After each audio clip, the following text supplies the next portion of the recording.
The killing keeps going with silver. The only question now is how many more days can we go on like this before things start to get better? Well, we'll try to answer that question and find out what caused the market to drop so much today in this video. All of the metals are down today because there has been a lot of selling on the markets, and there's a reason for it. As a thank you for supporting the show, I'd like to talk about that reason first. For a long time, people have bought when prices drop. Now, when silver is below $47 an ounce, you can take advantage of yet another drop. Use the link in the description to go to Summit Metals and see for yourself how great their customer service is and how fast they ship.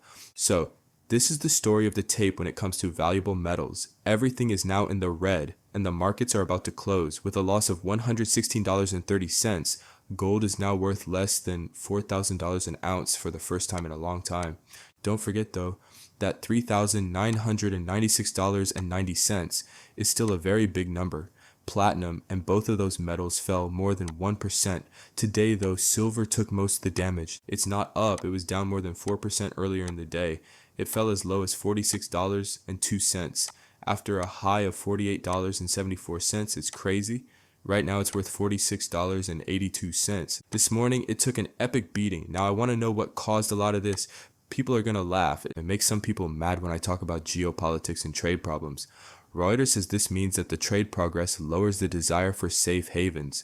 I also know that Reuters isn't always reliable. It's all about perspective though. How people see things is very important, and it might not be the main reason why the markets move over time.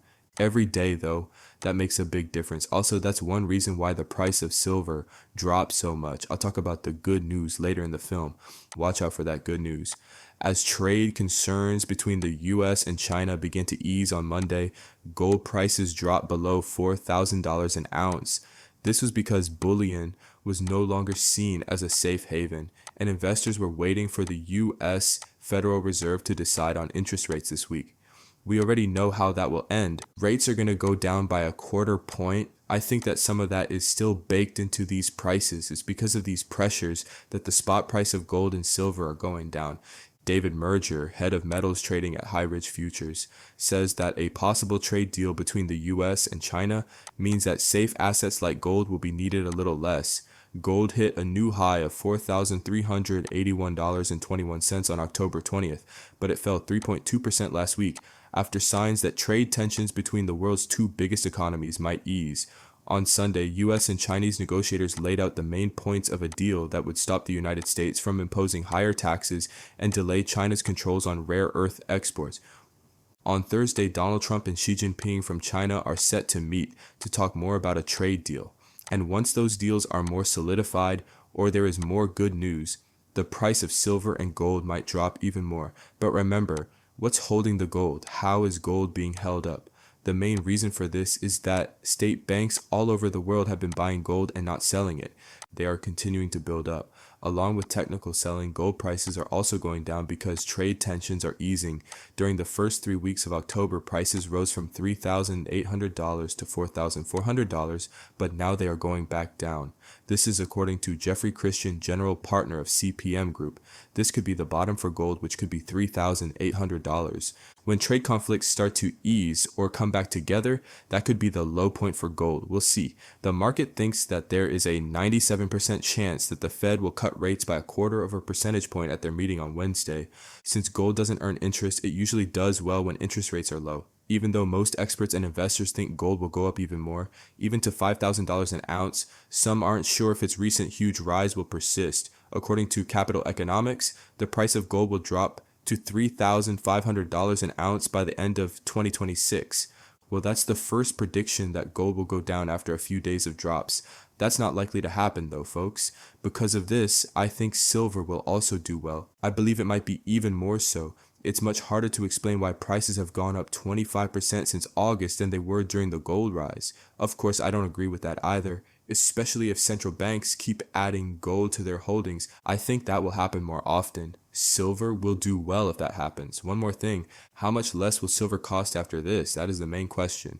They probably won't go much below $40 after this. Silver could see more pain as the week goes on. Prices have dropped to almost the high 40s today.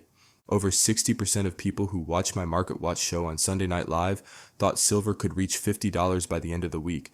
I'll talk about more things that are good for silver in a later film. That's right. That's why I think $40 might be the lowest or end of the low $40 range. There may still be a few more days of pain, but I believe it will reach its lowest point much faster than we think. For someone like me who likes to be realistic about silver, that is a pretty bold guess.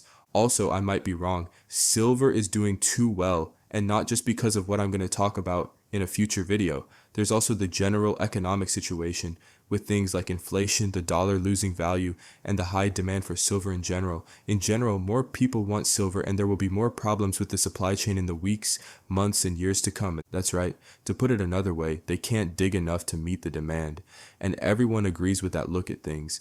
That's what even the most pessimistic experts think about silver. That's why I think this continued beating on the price of silver might stop soon. Also, keep in mind that when the Federal Reserve lowers interest rates, which they will only do by a quarter point, the price of silver will be able to stay stable for a while. At a certain amount, it will be possible to keep going. No matter what kind of support it is, it will get stronger. That is something to be happy about in general, even if the support is only in the high 30s. Remember that I just said that we should celebrate $36 silver not too long ago. When it hits $36 or even $30, I don't think it will ever drop below that again. I still think that we might see some stabilization and a support level around the low 40s or high 30s, at least for now. I still think it will be in the low 40s though. I'd say that after the price dropped more than 4% today, but this beating is kind of good for you in a way. We can also come together around that $40 amount. That will give us strength for the next rise. It will be time for the next gathering. Since there's no doubt about it, I think we will talk about $50 silver again. I believe it will happen next year, if not this year. That's all there is to it. That's how I feel about what will happen with silver. This is what I think the range of how low it will go is based on what happened today, what we're seeing and dealing with politically and economically, not just in the US, but all over the world, and the general demand for silver. That's all there is to it. Feel free to tell me what you think in the area below. I hope this movie was useful, interesting, and educational for you. I do my best to keep you up to date on the latest news and opinions in the industry. So if you like what I do here, please think about subscribing to the channel and giving it a thumbs up. That being said, I want to thank all of you very much for watching and ask that you please rate, share, review, and subscribe.